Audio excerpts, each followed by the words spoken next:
What's up, everybody? It's Big Rob from LA Cigar Collective. So, we've been going through different steps on Cigar 101 to teach you how I like to get started in cigars, how to pick your cigars. Kyle even broke down what it's like doing proper humidity and getting your first humidor. Well, today, I actually brought in one of my personal humidors.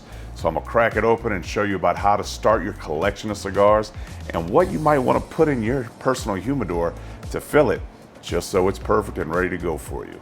So sit back, relax, and let's see what Big Rob's got in his humidor. So a lot of us start off on legacy brands like Fuente, Padron, and Perdomos, things like that. So, you know what they say, you can never forget your first love, or the cigars that brought you into the, community of smoking. So, you always got to have a good mixture of legacy brands and boutique brands. So personally, whenever I was building out my collection, I had to get a bunch of the Don Carlos number 2s because I love those. Can't go wrong with like the double chateaus. So many great options. So let's see what else I would go pick out for my personal collection that I think you should try out. Let me just start by saying this is the best smelling humidor I've ever been around in my entire life. So the Padron cabinet that we have here, so many great options. So for like your special occasions, for my wife and I's 5th anniversary, I was gifted one of the 50th anniversaries of the Hammers. Well, I had a 60th before, the PB97s, the PB99s. These are great special occasion cigars, but not something you're gonna smoke daily. So these are ones you get, you stash away for those special moments in life. So Padron always has great options to fill up your humidor when you're starting your collection. And just a little PSA, this is just my personal opinion. If you do smoke infused cigars or any of the flavored cigars, do not put them in your humidor with your other cigars. Just so those flavors and the oils that are in the tobacco don't blend together and mess up the flavor of your other cigars. Because like I said, you spend a lot of money on these and you do not want your smoking experience to get messed up at all.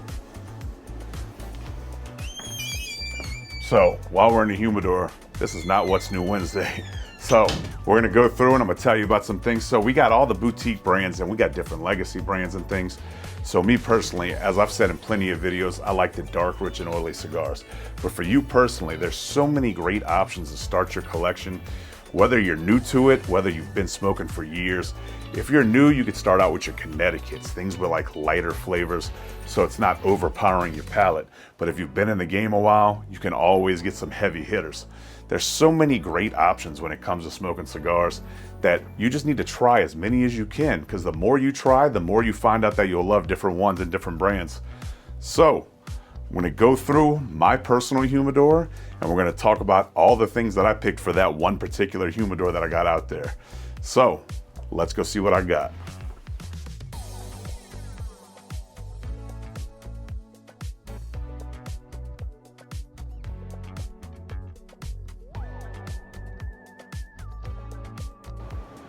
So this humidor was actually gifted to me. This is from J.C. Newman. This is their Diamond Crown humidors.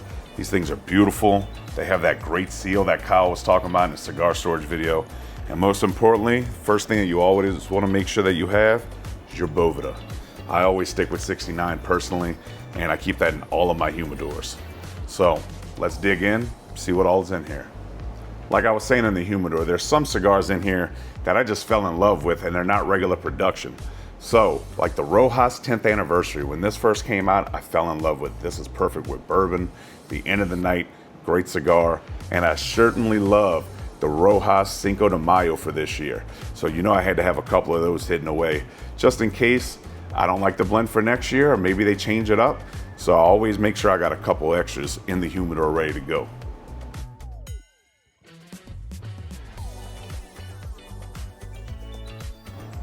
As you can tell, I love Quesada. I love everything they do. The Casa Magna lineup is incredible. So you can see I have plenty of the Maduros because those are ones that I'll smoke on a regular basis at the lounge or at the house. I got some of the Colorados. I got the Liga F, which I told y'all, y'all know I love that one. It smokes so quick, the flavor on it's wild. And I also got a couple of these hidden away for a special day. The Quesada 15th anniversary. I talked about this in my favorite Dominican cigars. This was in my top lineup. So I'm so happy I have some of these spared away and stashed just in case there's a rainy day where I'm thinking about it and I just want to reach back in the humidor and get it.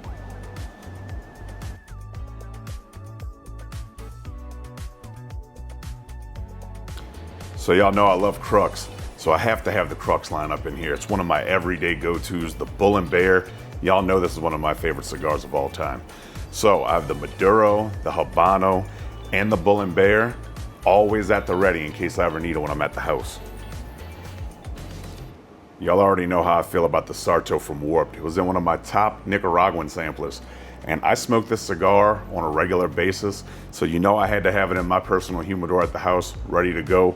And it's a great smoke. I love it personally. Whenever it gets cooler outside, I can enjoy this with some bourbon and just sit back and enjoy the weather.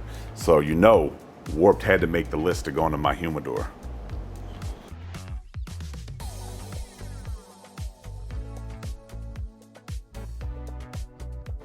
If y'all watched our first ever podcast, I mention it all the time also.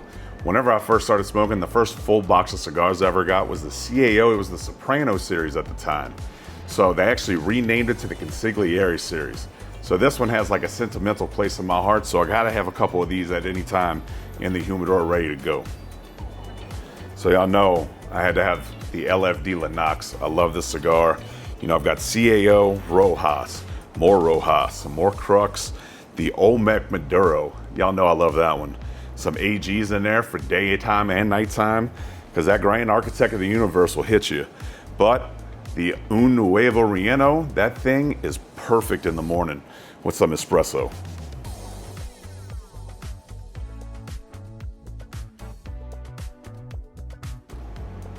As y'all could tell from the amount that I have in the humidor that I love the My Father Blues. So Kyle and I have been discussing this, and we honestly think this is gonna be Cigar of the Year for this year, just because they've never done Honduran tobacco in their cigars, and it just came out perfect. I have this in the morning with espresso. You can have this in the middle of the day. Everyone loves this. They come into the lounge and they tear them up. So if you haven't tried them yet, you definitely need to get them, because you'll end up loading up just like I did. I've always loved the Judge from My Father. This one was Cigar of the Year, and I've been telling people for years about how great the cigar is. So I'm always gonna have these in my humidor ready to go. And one I fell in love with while working at the lounge is the Mexican Fonseca. The Mexican edition just has all that creaminess. It's got a lot of spices on it and that chocolate. It's almost like a Mexican hot chocolate that I describe to people. And I always have to have these in the humidor ready to go whenever I have my collection going. And then the cherry on top. Y'all knew I had to have at least one of these in here because I've got a bunch of them in my other humidors, which you'll see down the road in other videos. Gotta have a gris-gris.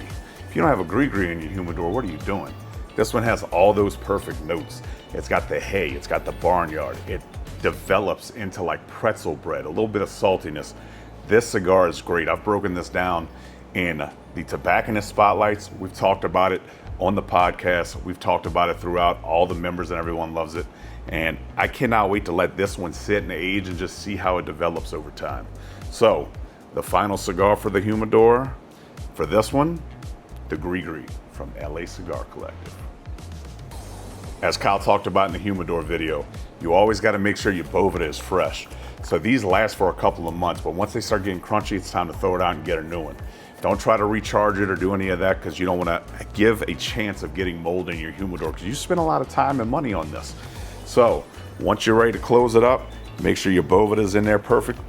Make sure you got that tight seal. Lock it up and stow it away until you're ready to burn one. And that's how I would personally start my cigar collection.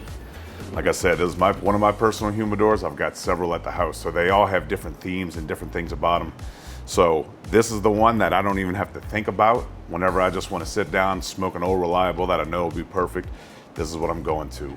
So, till next time, put some smoke in the air.